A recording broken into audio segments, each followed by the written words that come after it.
Hi and welcome to this presentation on PRECISE4Q, which is another EU project devoted to predictive modeling in stroke. And we are happy to be here and talk to you about this. And who will give this presentation is called Gunnar Cedersund. I'm at Linköping University. And what I do and what we do in this project as a whole is to develop computer models for the human body, sometimes called digital twins. And the coordinator of this project is called Dietmar Frey. He's at Charité. He's both a stroke surgeon and a machine learning expert. And the project is centered around aggregation of large clinical studies and small-scale studies, which are stored in a distributed way using expertise of one partner, harmonized using health informatics, converted into machine learning model using some other partners.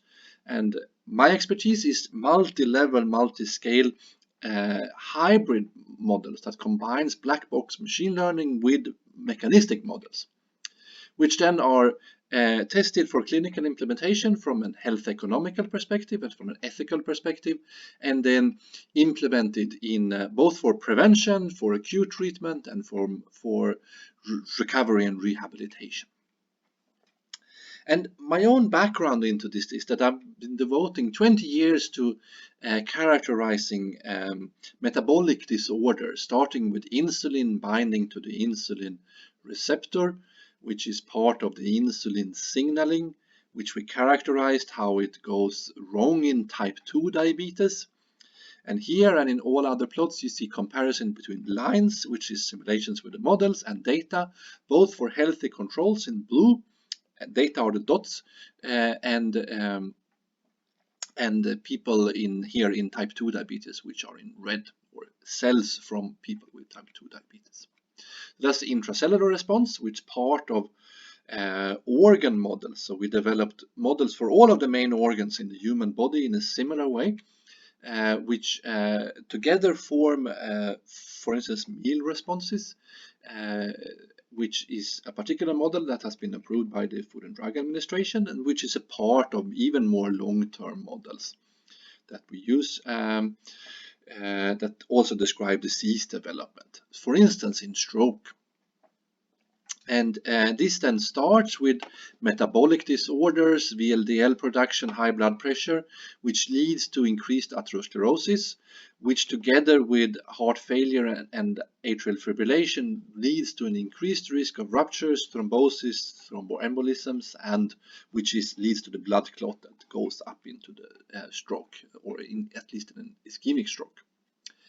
And we model all of these different phases, so starting with dyslipidemia in adipose tissue, liver fat and blood pressure development. Again, data is lines, is dots, simulations with the models are lines. Blood flow properties, vessel properties, short time scale, long time scale, thrombosis development, and then coming up to the brain modeling, both brain function, neurovascular coupling, blood flow, and so on, pre-stroke and post-stroke. So we're using this for motivation in prevention and all the way to treatment, rehabilitation, and reintegration. And just to take an example, here is this liver fat, NAFLD, which is connected to obesity, diet, dyslipidemia, and it's a risk factor for liver complications and stroke. And both before you get a stroke and after you get a stroke, it's a good idea to exercise and eat well. And when you just got a stroke, then you need to do this type of surgical intervention and monitoring. And the idea for before and after is that by simulating different scenarios, we can show how risk factors such as liver fat is getting worse or better depending on the person's diet, exercise, and how the we have a clinical intervention called a health conversation that already lowers the risk of a cardiac event with 30% by just informing patients in a pedagogic way of what they can do And we want to basically magnify this effect by showing patient-specific simulations. Here the line again is the simulation, and data are the error bars, for how, for instance, then this liver fat is going down in response to a 2-week LCHF diet, which is the first step. And then you want to bring this to home monitoring and have it continue to specialist, cardiologist, hepatologist, stroke surgery, rehab, and so on. And here you see one of the softwares that we developed in this project, where you can here choose to the left what you want to do with your digital twin. So here 300-hour, 2-week of LCHF diet. Here you see an MRI image, which if you have one for yourself, you can use it. Otherwise, you get the default one, and then you can click on different organs. You get up what we can model, what you can simulate inside the organ. You get up a representative microscopy image, and you saw these white droplets. Those are the fat droplets. Those are the ones that you want to go down, get away from. So here you see a curve. You see it goes down, but you can also get up this microscopy image again and see here it's this is what we believe it would look like after you've done this 2-week diet. In the same way for exercise, and where we use both the GAN technology and the biomechanics technology to simulate force of contraction, but also how cortisol levels is changing, metabolism is switching, and so on. And for the hybrid modeling, we have developed approaches that allows us to both show risk factors, both the ones that we know and the ones that we don't know, and to have imputation strategies that allows you to fill in values for the things that you don't know, and then to calculate the risk of a stroke or a general cardiac event, both as it is now and as it would be in different scenarios in the future.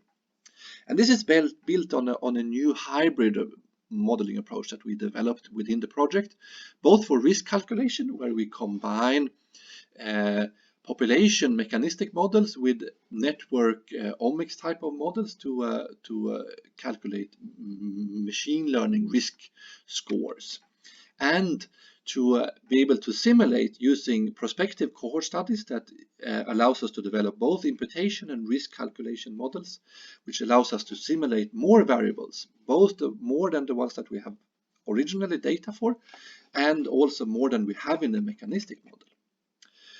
And the long-term vision that we are sort of working towards is to have something that follows you already from birth, where you can donate some cells, you donate some data.